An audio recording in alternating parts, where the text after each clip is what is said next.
Good morning all the students. आज की नई क्लास में हम न्यूक्लियर फिजिक्स के अंदर जो संभारिक परमाणु या संभारिक परमाणु का जो परिवार होता है, उस संभारिक परमाणु के परिवार के अंदर हमने अभी तक जो लास्ट की क्लास थी उसके अंदर अर्ध अनुभाविक द्रव्यमान सूत्र की सहायता से उस संभारिक परमाणु के क्रमांक के बारे में पता किया था, जो कि उस फैमिली में सबसे अधिक स्थायी होता है। तथा साथ में ही हमने यह भी मैंने आपको बताया था कि जो अर्ध अनुभाविक द्रव्यमान सूत्र जो होता है वो किस रूप में या उसका जो उसके अंदर द्रव्यमान तथा परमाणु क्रमांक के बीच जब हम ग्राफ बनाएंगे तो वो एक किसके रूप में, परवलय के रूप में प्राप्त होता है। इसी के साथ में मैंने आपको यह भी बताया था कि अब अभी तक जो हम नाभिक पढ़ते हैं वो नाभिक कितने प्रकार के होते हैं, दो प्रकार के होते हैं। एक तो ऐसे नाभिक जिनमें द्रव्यमान संख्या कैसी हो, सम, एक ऐसे नाभिक जिसमें द्रव्यमान संख्या कैसी हो, विषम। तो इन प्रकार के नाभिकों के अंदर हमें क्या करना है, द्रव्यमान इन प्रकार के नाभिकों के अंदर हमें एक तो ये पता करना है कि उनमें जब हम ग्राफ बनाएंगे परमाणु क्रमांक तथा द्रव्यमान संख्या के बीच में, तो उस ग्राफ में कितने परवलय प्राप्त होंगे। तथा साथ में हम ये पता करेंगे कि हम लोगों को ये पता है कि जो संभारिक परिवार है उसका निर्माण किससे, बीटा प्लस तथा बीटा माइनस से डीके से होता है। इस डीके के अंदर एक में प्रोटॉन की संख्या बढ़ने से परमाणु क्रमांक एक नंबर से बढ़ जाता है, तथा दूसरे के अंदर प्रोटॉन की संख्या घटने से या फिर न्यूट्रॉन के बढ़ने से क्या हो जाता है, परमाणु क्रमांक एक से कम हो जाता है। तो इस प्रकार से क्या होता है, एक संभारिक परिवार का निर्माण होता है। उस संभारिक परिवार के अंदर सबसे अधिक स्थायी नाभिक के बारे में हमको पता करना है, तथा जिसके बारे में पता हम किसकी सहायता से करेंगे, अर्ध अनुभाविक द्रव्यमान सूत्र की सहायता से करेंगे, और जिसके लिए हमने परमाणु क्रमांक का मान भी ज्ञात कर लिया था। अब उसी के अंदर हम आगे की तरफ बढ़ते हुए क्या करेंगे, इसकी दो कंडीशन है, जिसमें एक तो द्रव्यमान संख्या कैसी होगी, विषम, दूसरी द्रव्यमान संख्या कैसी होती है, सम। सम द्रव्यमान संख्या तथा विषम द्रव्यमान संख्या के अंदर सबसे अधिक स्थायी नाभिक कितने होंगे उसके बारे में पता करेंगे। एक स्थायी नाभिक होगा, दो होंगे या तीन होंगे, उस संख्या के बारे में पता करेंगे।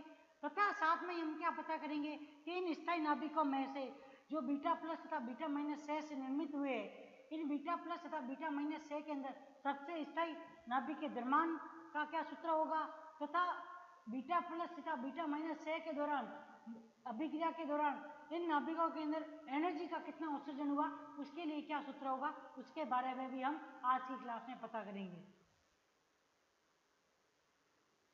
संभारिक परिवार में सबसे अधिक स्थायी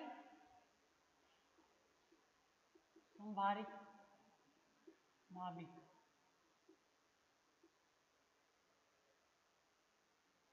हमने सेमी इंपेरिकल मास फॉर्मूले को किस रूप में लिखा था, एम ए जेड बराबर alpha plus beta Z plus gamma Z square plus minus के डेल्टा के रूप में। यहाँ पे अल्फा बीटा और गामा जो है वो क्या होते थे, कांस्टेंट होते थे, जिसकी वैल्यू बंधन ऊर्जा के अंदर कोफिशिएंट्स के रूप में निकाली जाती थी। अब इसी सूत्र के आधार के ऊपर हमने क्या बताया था, सबसे अधिक स्थायी संभारिक नाभिक जिसका सूत्र जेड नॉट बराबर क्या आएगा, माइनस के बीटा अपॉन 2 गामा। इसके अंदर बीटा तथा गामा का मान रखने पर जेड नॉट की जो वैल्यू प्राप्त होती थी वो होती थी a अपॉन 1.98 प्लस 0.015 e की पावर 2/3। इस परमाणु क्रमांक के अंदर यदि हम क्या करेंगे, a का मान रख देंगे, जो हमने a लिया है, विषम द्रव्यमान संख्या ली है या फिर सम द्रव्यमान संख्या वाला परमाणु लिया है, दोनों में से कोई भी परमाणु लिया है, उनमें से दोनों में से किसी भी परमाणु क्रमांक का द्रव्यमान संख्या का मान इसमें रखेंगे, तो उस संभारिक परिवार के अंदर कौन सा नाभिक सबसे अधिक स्थायी है उसके परमाणु क्रमांक के बारे में पता चल जाएगा। या फिर हम ये भी कह सकते हैं कि संभारिक परिवार के अंदर सबसे कम परमाणु क्रमांक वाला जो नाभिक होगा वो क्या हो सकता है, सबसे अधिक स्थायी होगा। यह भी अलग अलग कंडीशन के अंदर होगा, क्योंकि हमने दो कंडीशन पढ़नी है, एक समद्रव्यमान संख्या और विषम द्रव्यमान संख्या।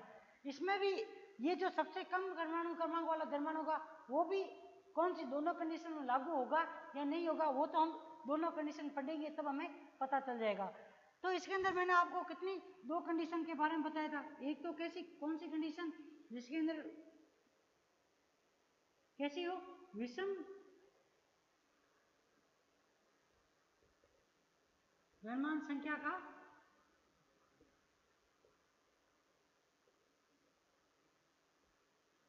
संभारिक। दूसरा कौन सी, सम संख्या द्रव्यमान संख्या का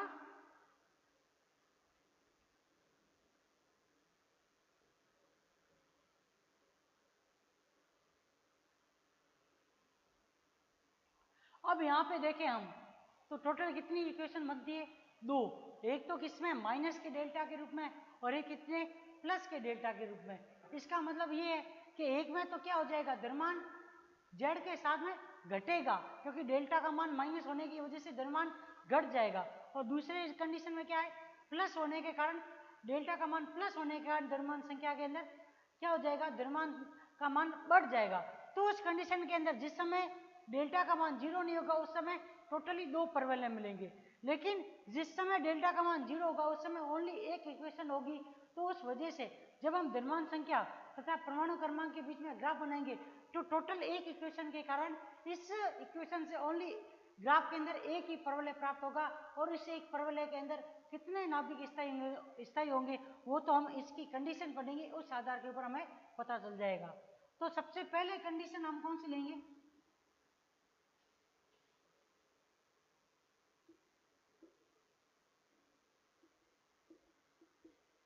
जब द्रव्यमान संख्या क्या हो, विषम हो,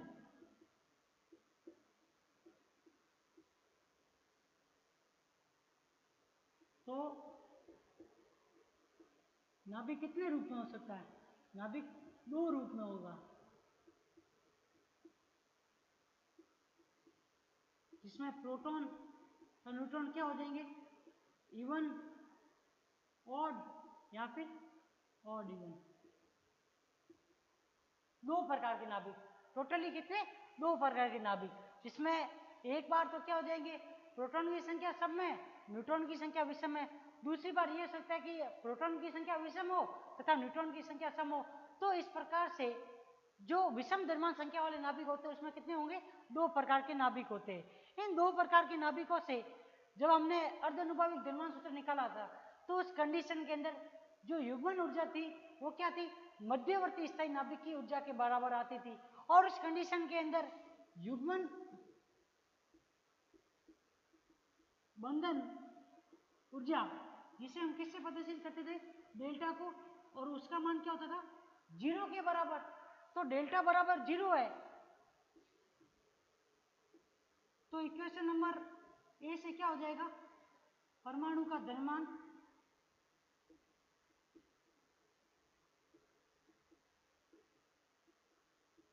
M A Z alpha plus beta Z plus gamma Z square. अब यहां पे टोटल कितनी, ओनली एक इक्वेशन है, एक इक्वेशन है तो उस कंडीशन के अंदर एक इक्वेशन के कारण ओनली द्रव्यमान संख्या तथा परमाणु क्रमांक के बीच में ग्राफ के अंदर परवलय कितने मिलेंगे, एक ही परवलय मिलेगा। इसमें क्या होगा,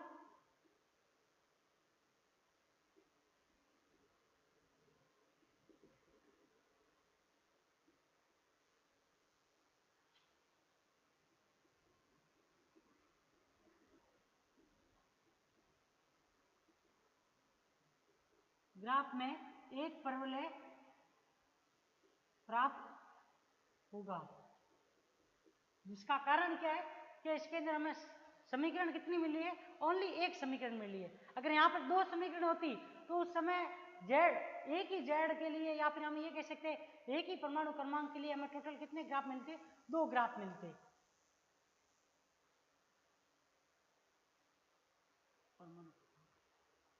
एक ही परमाणु क्रमांक में भी कंडीशन कैसी होनी चाहिए, इवन ऑड या ऑड इवन वाली कंडीशन, दो अलग अलग कंडीशन होगी तो उन दो कंडीशनों के अंदर दो अलग अलग ग्राफ मिलेंगे। लेकिन वो कंडीशन इस विषम द्रव्यमान संख्या वाले में नहीं आएगी, वो कंडीशन आएगी आप लोगों के सम द्रव्यमान संख्या वाला जो नाभिक होगा उसमें आएगी, जिसमें प्रोटॉन तथा न्यूट्रॉन की संख्या कैसी होगी, सम सम संख्या में प्रोटॉन और न्यूट्रॉन हो, या फिर विषम विषम संख्या में प्रोटॉन या न्यूट्रॉन होंगे, तो हमें टोटल कितनी मिलेगी, दो इक्वेशन बनेगी। अब यहां से इसी सूत्र का अगर हम स्थायी नाभिक का मान ज्ञात करने के लिए अगर अवकलन करेंगे तो हमें परमाणु क्रमांक जो मिलेगा उसका जेड नोट का मान क्या हो जाएगा, माइनस के बीटा अपॉन 2 गामा। यहाँ से अगर बीटा और गामा का मान रखेंगे तो जेड नोट बराबर क्या आ जाएगा, 1.98 प्लस 0.015 a की पावर 2/3। इस सूत्र के अंदर अगर हम परमाणु द्रव्यमान संख्या का मान रखेंगे तो हमें क्या प्राप्त हो जाएगा, उस परमाणु के अंदर जो सबसे स्थायी परमाणु क्रमांक का समभारिक नाभिक है उसके बारे में हमको इस सूत्र से पता चल जाएगा।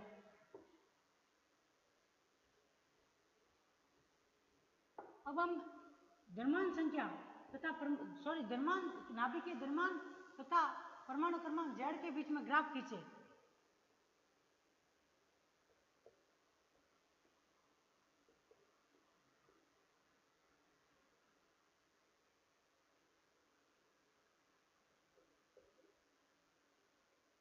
वो किस प्रकार से प्राप्त होगा, वो इस प्रकार से,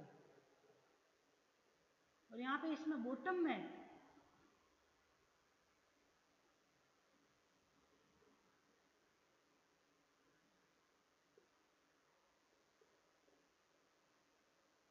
ये कैसी आकृति है, परवल है।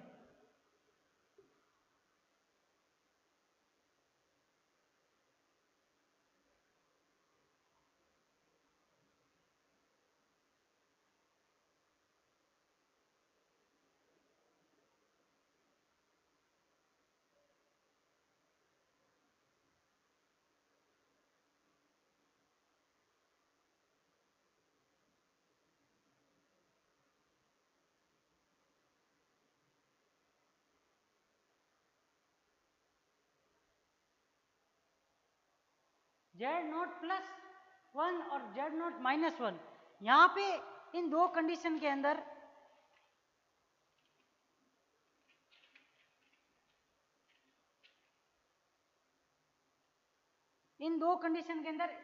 एक तो कौन सी कंडीशन होगी जिसमें क्या हो जाए, परमाणु क्रमांक क्या हो जाए, एक से बढ़ जाए, और एक में क्या है परमाणु क्रमांक एक से कम होगा, तो टोटली क्या हो जाएगा, हमें अलग अलग परमाणु क्रमांक वाले तथा समान द्रव्यमान संख्या वाले नाभिक मिल जाएंगे।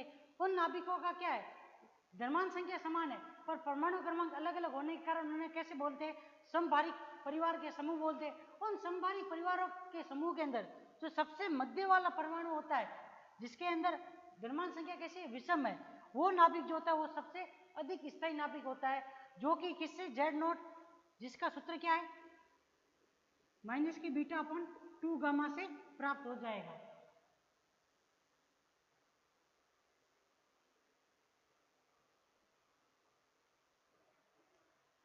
अब इस ग्राफ में हम देखें, इस ग्राफ में आप देखेंगे तो देखिए बीटा माइनस इमिशन के अंदर आगे की तरफ जैसे जैसे आप बढ़ रहे हो इधर की तरफ, अब यहाँ से यहाँ पे Z note minus 1 Z note minus 2 तो किस लिए प्रदर्शित किया है, ये तो इनके परमाणु क्रमांक को प्रदर्शित किया है, पर आप ऊपर से नीचे की तरफ आ रहे हो कहाँ पे, लेफ्ट हैंड साइड से, तो इस लेफ्ट हैंड साइड के अंदर आप देखोगे तो कहाँ आगे की तरफ बढ़ने पे क्या हो रहा है, बीटा माइनस इमिशन हो रहा है, जिसमें क्या हो रहा है, परमाणु क्रमांक क्या हो रहा है, एक से बढ़ रहा है। लेकिन वहीं पर आगे की तरफ बढ़ोगे, आगे से वापस नीचे की तरफ आओगे, राइट से लेफ्ट की तरफ, तो उस कंडीशन में आप देखोगे तो क्या हो जाएगा, यहाँ पे बीटा प्लस इमिशन हो रहा है, जिसमें परमाणु क्रमांक क्या हो रहा है, एक से कम हो रहा है, तथा यहाँ पे क्या हो जाएगा, जो मध्य बिंदु या बॉटम पॉइंट होता है उसके ऊपर क्या होता है, सबसे स्थायी परमाणु क्रमांक का संभारिक परमाणु की प्राप्ति होती है। तो यहाँ से हम इस ग्राफ से कह सकते हैं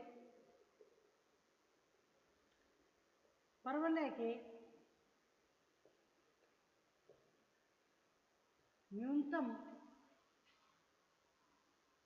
बिंदु जो कि किसके, इसके बॉटम पर स्थित है,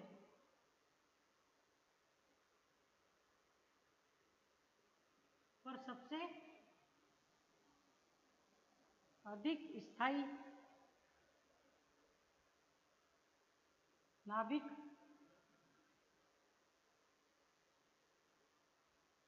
होता है जिसके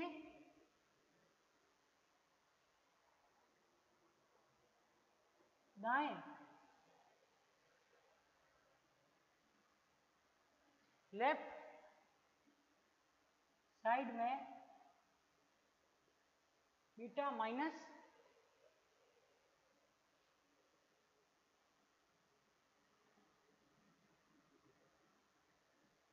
डीके तथा बायां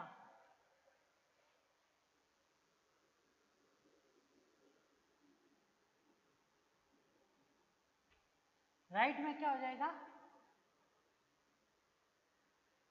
beta plus DK.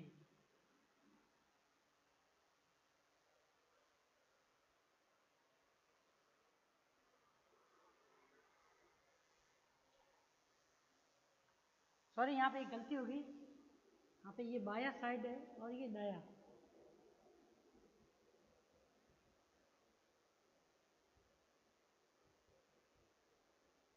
Left side में इधर की तरफ आप देख रहे हो तो ये बीटा माइनस डी के, जहाँ पे क्या हो रहा है, परमाणु क्रमांक 1 से बढ़ रहा है, तो तथा हम कहाँ पे किसकी तरफ जा रहे हैं, सबसे स्थायी नाभिक की तरफ।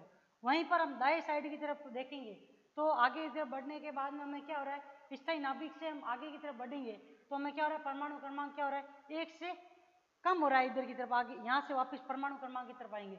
एक तरफ तो क्या हो रहा है, परमाणु क्रमांक स्थायी नाभिक की तरफ जाने के लिए बढ़ता है और दूसरी तरफ क्या होता है, स्थायी नाभिक के पास आने के लिए परमाणु क्रमांक 1 से कम होता है। अब हम इसके लिए एक एग्जाम्पल ले लें तो हम उससे हम ये बता सकते हैं कि विषम परमाणु क्रमांक वाले के लिए कि सबसे स्थायी नाभिक कौन सा हो सकता है, जिसके अंदर सबसे अधिक स्थायी या फिर सबसे सिंपल में फॉर्मेट में हम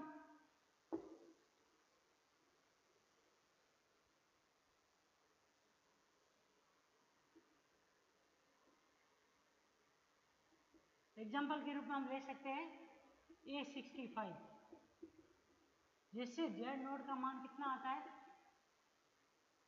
29, सबसे स्थायी समभारिक का, जिसके अंदर आप देखोगे तो 65 Cu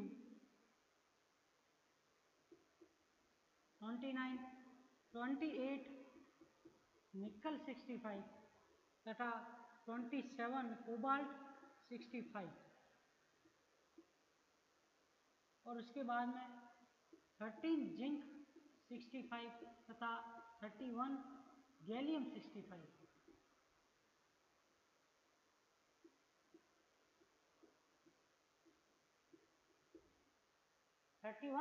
गैलियम 65, ये टोटली इस 65 फैमिली के क्या होते हैं, 5 संभारिक परमाणु होते हैं। इन 5 संभारिक परमाणुओं में जो सबसे अधिक स्थायी नाभिक जो होता है वो कौन सा होता है, कॉपर, जो कि इन पांचों से बनने वाले परवलय के क्या होते हैं, मिडल पॉइंट के ऊपर स्थित होता है या बॉटम बिंदु पे स्थित होता है।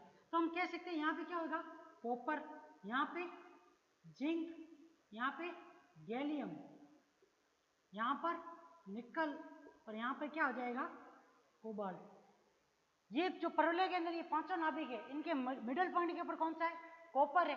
या और हमने जो परमाणु क्रमांक का सूत्र निकाला था उससे भी जो हमें प्राप्त होता है वो क्या होता है, कॉपर ही जो होता है उसमें क्या होता है, सबसे अधिक स्थायी नाभिक के रूप में उसका परमाणु क्रमांक प्राप्त होता है। तो हम इस प्रकार से लिख सकते हैं कि 27 कोबाल्ट 65 का बीटा डीके होने पर हमें क्या मिलता है,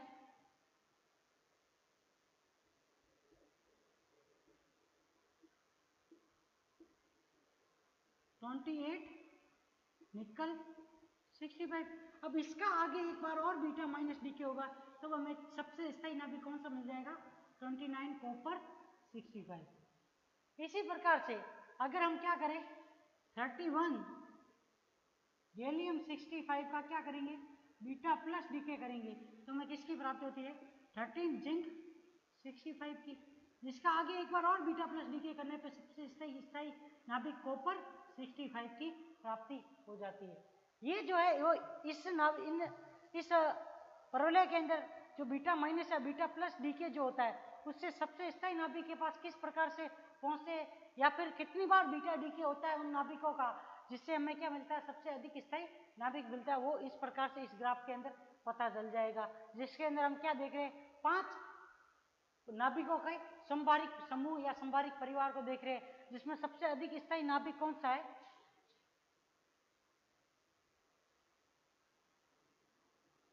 स्थायी नाभिक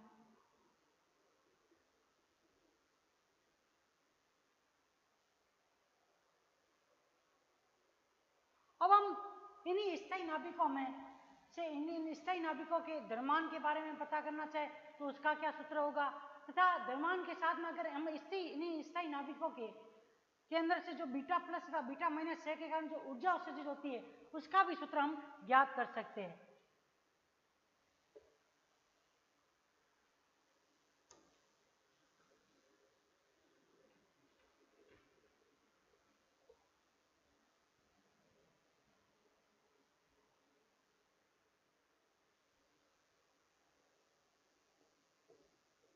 स्थायी संभारिक जेड नोड का द्रव्यमान M naught A Z naught बराबर क्या आ जाएगा? Alpha plus beta Z note plus gamma Z naught का होल स्क्वायर। क्योंकि जेड नोट बराबर क्या है? माइनस के बीटा अपॉन 2 गामा, तो यहाँ से बीटा की वैल्यू क्या मिल जाएगी? माइनस के 2 गामा जेड नोट। वो वैल्यू हम यहाँ पे रखेंगे तो M naught A Z naught की वैल्यू क्या प्राप्त हो जाएगी? अल्फा माइनस के 2 गामा जेड नोट का whole square plus gamma Z naught का होल स्क्वायर। यहाँ से जो द्रव्यमान प्राप्त होगा वो क्या होगा स्थायी नाभिक के लिए? Alpha minus K gamma Z naught whole square. ये क्या है? एक संभारिक परिवार के सबसे अधिक स्थायी संभारिक का द्रव्यमान ज्ञात करने के लिए सूत्र, जिसमें हम परमाणु क्रमांक का मान रखें तो या और अल्फा और गामा की वैल्यू रखेंगे तो हमें क्या पता चल जाएगा? उस परमाणु क्रमांक का द्रव्यमान कितना है उसके बारे में हम क्या कर सकते हैं? पता कर सकते हैं।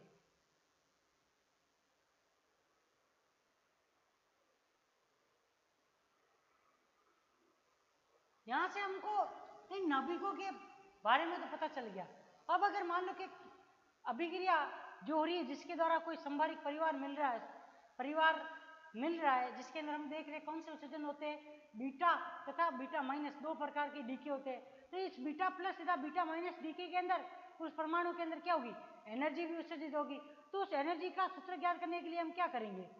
नाभिकों के जो दो अलग अलग नाभिक प्राप्त हुए उन दोनों नाभिकों के द्रव्यमानों का अंतर निकालेंगे तो हमको पता चल जाएगा कि इस अभिक्रिया के अंदर टोटल एनर्जी कितनी उत्सर्जित हुई है।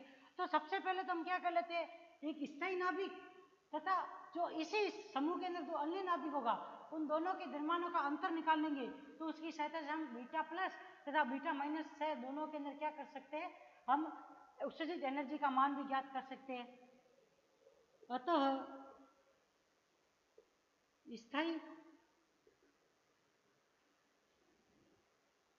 सदस्य तथा अन्य सदस्यों के द्रव्यमान में अंतर क्या हो जाएगा? M A Z minus K M naught A Z not. यहाँ पे एम ए जेड बड़ा भी हो सकता है और छोटा भी हो सकता है, वो तो हम वैल्यू रखेंगे उसके ऊपर डिपेंड करेगा। ये तो हम क्या कर रहे हैं? यहाँ से इसका सूत्र ज्ञात कर रहे हैं कि कैसे उनका सूत्र होगा। बीटा प्लस डीके के लिए क्या होगा, बीटा माइनस डीके के लिए क्या होगा, या फिर कोई नॉर्मल नाभिक है तो उसके लिए क्या होगा, उसका भी हम द्रव्यमान या फिर हम उसके द्वारा भी उत्सर्जित होने वाली एनर्जी का भी सूत्र क्या कर सकते हैं? ज्ञात कर सकते हैं। और ये किसके बराबर होता है? क्यू के बराबर। यहाँ से क्यू बराबर क्या प्राप्त हो जाएगा? एम ए जेड के लिए सूत्र क्या है? Alpha plus beta Z plus gamma Z naught का whole square minus alpha plus gamma Z naught का होल स्क्वायर। चूंकि जेड नोट बराबर क्या है? माइनस के 2 बीटा अपॉन गामा, तो बीटा बराबर क्या हो जाएगा? माइनस के 2 गामा जेड नोट। वो वैल्यू हम यहाँ पे रखेंगे तो क्यू बराबर क्या आ जाएगा? एल्फा माइनस के 2 gamma Z note plus gamma Z naught का होल स्क्वायर माइनस के अल्फा प्लस के गामा जेड नोट का होल स्क्वायर। यहाँ से ये अल्फा से अल्फा गया तो हम देखें अल्फा से अल्फा गया और गामा जेड नॉट का whole square plus gamma Z naught का होल स्क्वायर।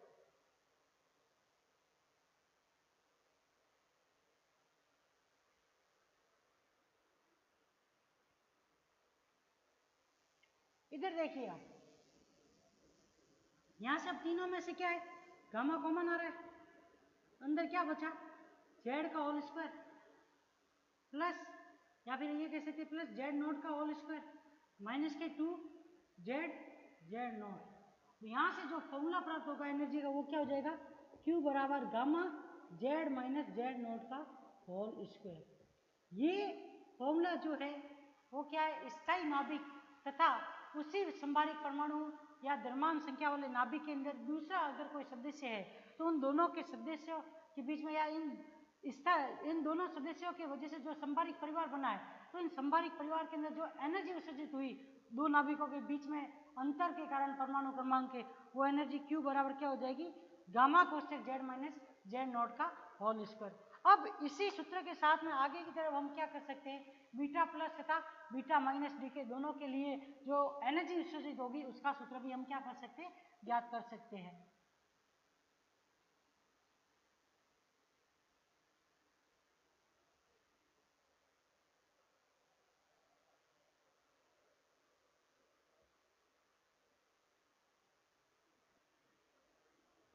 अब पहले की कंडीशन कौन सी होगी, बीटा माइनस सेम है उत्सर्जित ऊर्जा Q बराबर क्या हो जाएगा, अब यहाँ पे Z किससे पर परिवर्तित होगा, Z+1 में, तो Q बराबर क्या हो जाएगा, M A Z minus M कोष्टक में A Z+1। अब हम क्या कर सकते हैं, यहाँ से डायरेक्ट तो फॉर्मूला निकाल नहीं सकते, उस कंडीशन के अंदर एक कंडीशन ये बन सकती है कि अगर हम क्या करें, Q बराबर M A Z minus M naught A Z naught minus या plus M A Z naught minus M A Z+1। अब यहां से दो इक्वेशन बन सकती है, एक तो क्या बन सकती है, Q बराबर इन दोनों की वैल्यू तो क्या प्राप्त हो जाएगी, सीधी ये वाली गामा कोष्टक में Z plus Z minus K Z naught का होल स्क्वायर प्लस गामा कोष्टक में Z minus Z+1 minus Z naught का होल स्क्वायर।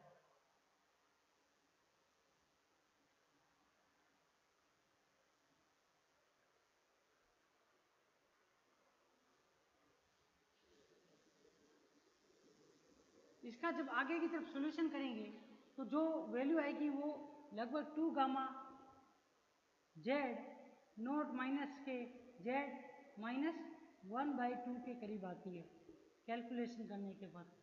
ये तो क्या आ गई, बीटा माइनस डी के संभारिक परिमाणों के अंदर जो बीटा माइनस डी के होगा उसके अंदर जो एनर्जी उत्सर्जित होगी उसका फॉर्मूला जो होगा वो ये प्राप्त हो जाएगा, जिसके अंदर क्या है, M A Z minus K M A Z+1 के रूप में दो नाभिकों का निर्माण होता है, जिसमें एक स्थायी या अस्थायी के रूप में हो सकते हैं। उन दोनों के द्रव्यमानों का अंतर निकालेंगे तो यहाँ से जो बीटा से हुआ है उसके कारण जो नाभिक प्राप्त हुआ, उन नाभिकों के अंदर जो एनर्जी उत्सर्जित हुई उसका सूत्र क्या हो जाएगा, Q बीटा माइनस बराबर 2 gamma Z naught minus Z minus के 1/2 के रूप में प्राप्त हो जाएगा। अब दूसरी कंडीशन कौन सी है, बीटा प्लस डी के की।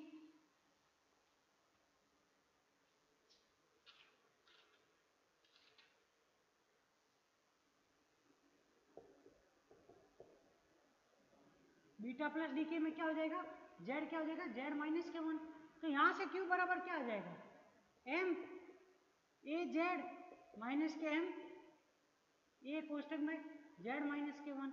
तो यहां से Q बराबर क्या आ जाएगा, M A Z minus K M naught A Z naught minus कोष्टक में A Z minus K 1 M naught A Z naught मान रखेंगे तब क्या मिल जाएगा, क्यू कोष्टक में Z minus K Z naught का होल स्क्वायर माइनस गामा कोष्टक में Z minus one minus Z naught का होल स्क्वायर। जब इनका सॉल्यूशन करते हैं तो आंसर जो आता है वो gamma Z naught minus Z 1/2 के समथिंग। ये जो दो एनर्जी प्राप्त हुई वो एक विषम द्रव्यमान संख्या वाले जो नाभिक है उसके लिए जो एल बीटा तथा बीटा प्लस तथा बीटा माइनस दिखे, मतलब स्थायी नाभिक से अधिक परमाणु क्रमांक वाला नाभिक या स्थायी नाभिक से कम परमाणु क्रमांक वाला नाभिक जो है उनके लिए अगर हमको एनर्जी ज्ञात करनी हो या फिर जो संभारिक परिवार बना है उसके अंदर अलग अलग परमाणु जो का निर्माण होने के दौरान जो बीटा से हुआ या जो एनर्जी उत्सर्जित हुई उनके जो सूत्र है बीटा प्लस और बीटा माइनस डीके के लिए वो क्या हो जाएंगे, gamma Z not plus Z minus के 1/2 गामा बीटा माइनस बराबर 2 gamma Z naught minus Z minus के 1/2 के रूप में प्राप्त होगा। अब हम कल की जो नेक्स्ट क्लास होगी उसमें हम इसका जो दूसरा या सेकंड पार्ट है जो कि सम द्रव्यमान संख्या वाले नाभिक है उनके अंदर कौन से नाभिक अधिक स्थायी होंगे उसके बारे में पढ़ेंगे।